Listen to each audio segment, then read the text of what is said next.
فوراً نماز کی طرف آ جاتے ہیں.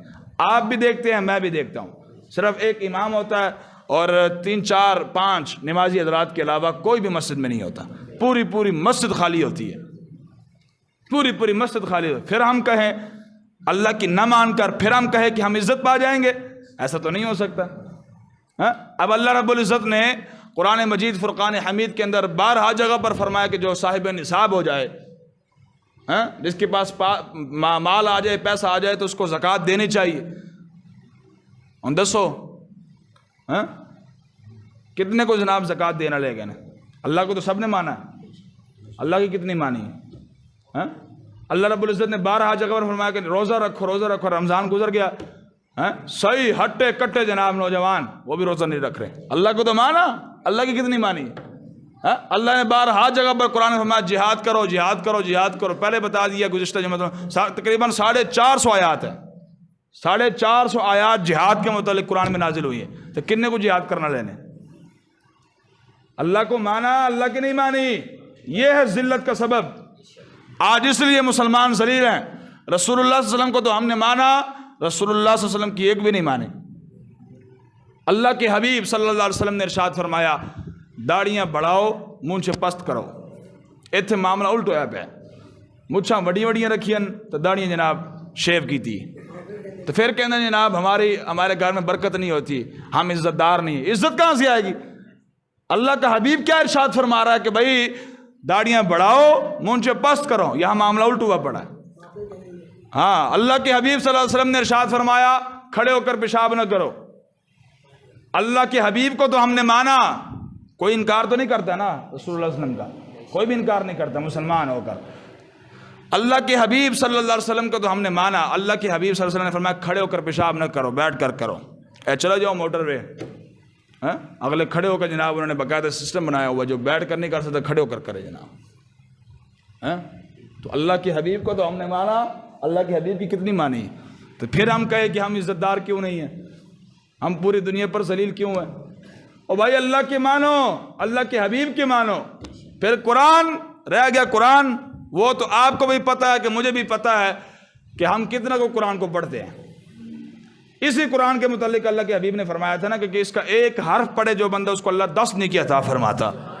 ایک حرف پڑھنے والا. اور ساتھ ہی فرمایا کہ یہ نہ سمجھنا کہ الف لام میم یہ ایک حرف ہے. فرمایا نہیں، الف الگ حرف ہے، لام الگ حرف ہے، میم الگ حرف ہے. تو فرمایا کہ جو صرف الف لام میم پڑھتا اللہ تعالیٰ اس کو 10 نہیں 30 نیکیاں عطا فرماتا.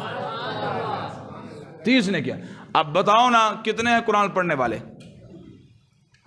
قرآن کو تو ہم نے مانا، قرآن پڑھنے والے کتنے ہیں؟ پھر ہم کہیں جناب ہم عزت دار کیوں نہیں ہیں؟ اور بھائی یہ چیزیں کرنے والی ہیں. اللہ کو اگر مانا ہے تو پھر اللہ کے پورے احکامات پر عمل بھی کرو. جن چیزوں سے اللہ نے منع کیا اس سے باز رہو. اللہ نے فرمایا کہ بھائی شراب نہیں پینی. شراب اللہ رب العزت نے بندوں پر حرام کر دی. یہاں تو جناب پورے اڈے بنے ہوئے ہیں، شراب خانے بنے ہوئے ہیں، اور اس کو حکومت بھی سپورٹ کرتی ہے، ہمارے ادارے بھی اس کو سپورٹ کرتے ہیں. اللہ رب العزت نے فرمایا سود نہ کھاؤ.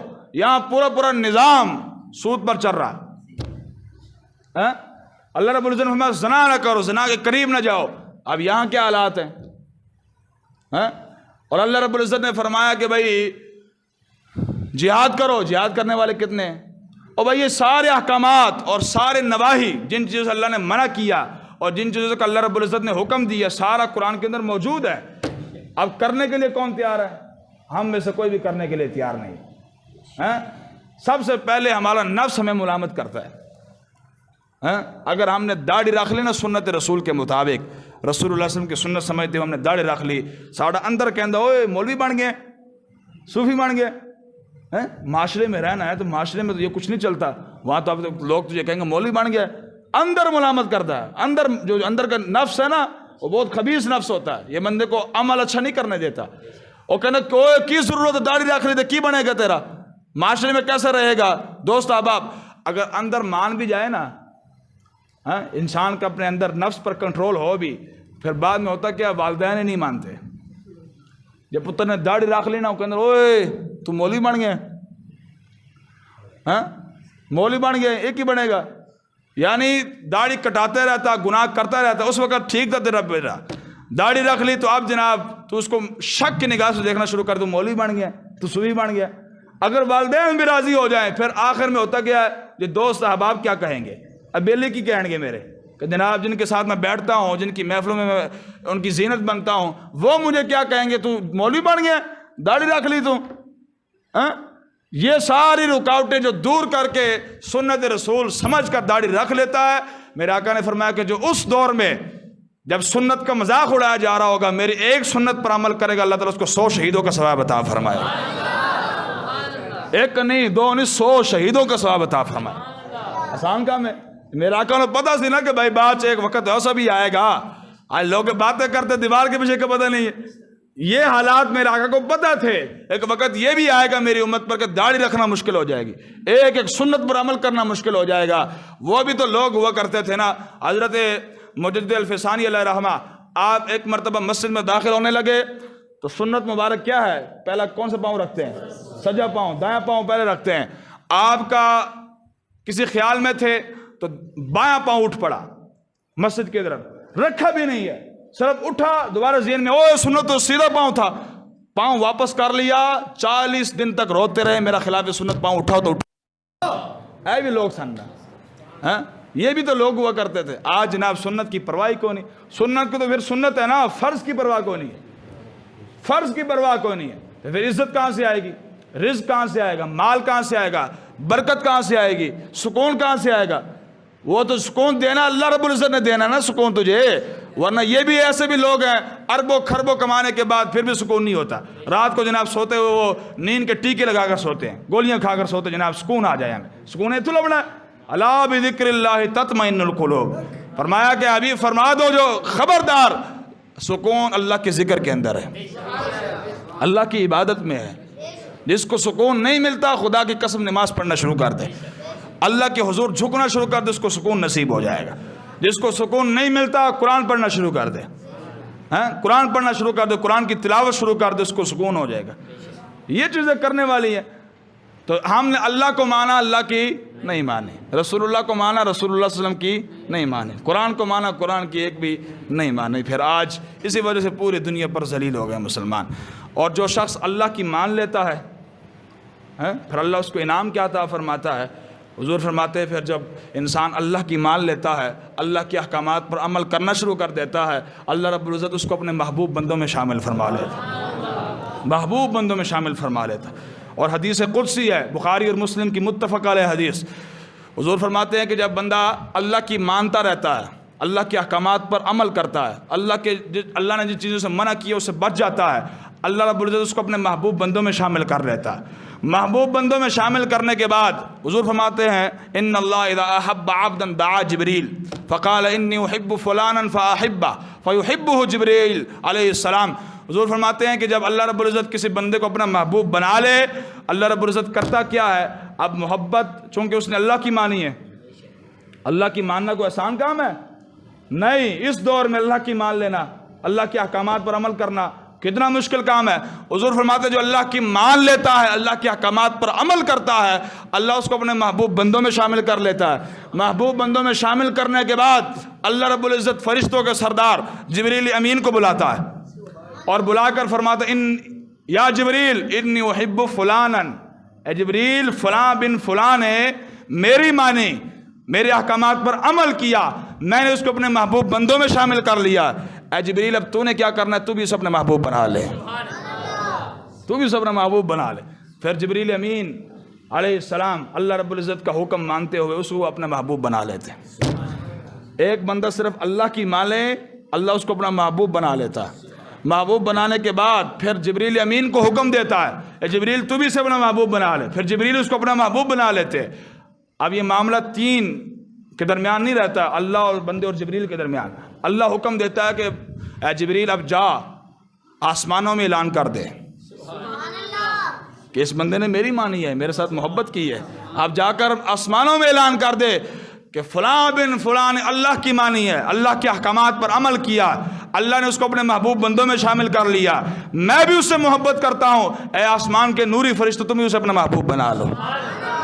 فَيُحِبُّهُ أَهْلُ السَّمَاءِ، حدیث کے الفاظ حضور فرماتے پورے آسمان والے، یعنی وہاں کون رہتے ہیں؟ نوری فرشتے رہتے ہیں نا، معصوم لوگ رہتے ہیں جو گناہ کر بھی نہیں سکتے، معصوم ہیں وہ لوگ، وہ معصوم فرشتے بھی اس کو اپنا محبوب بنا رہے تھے۔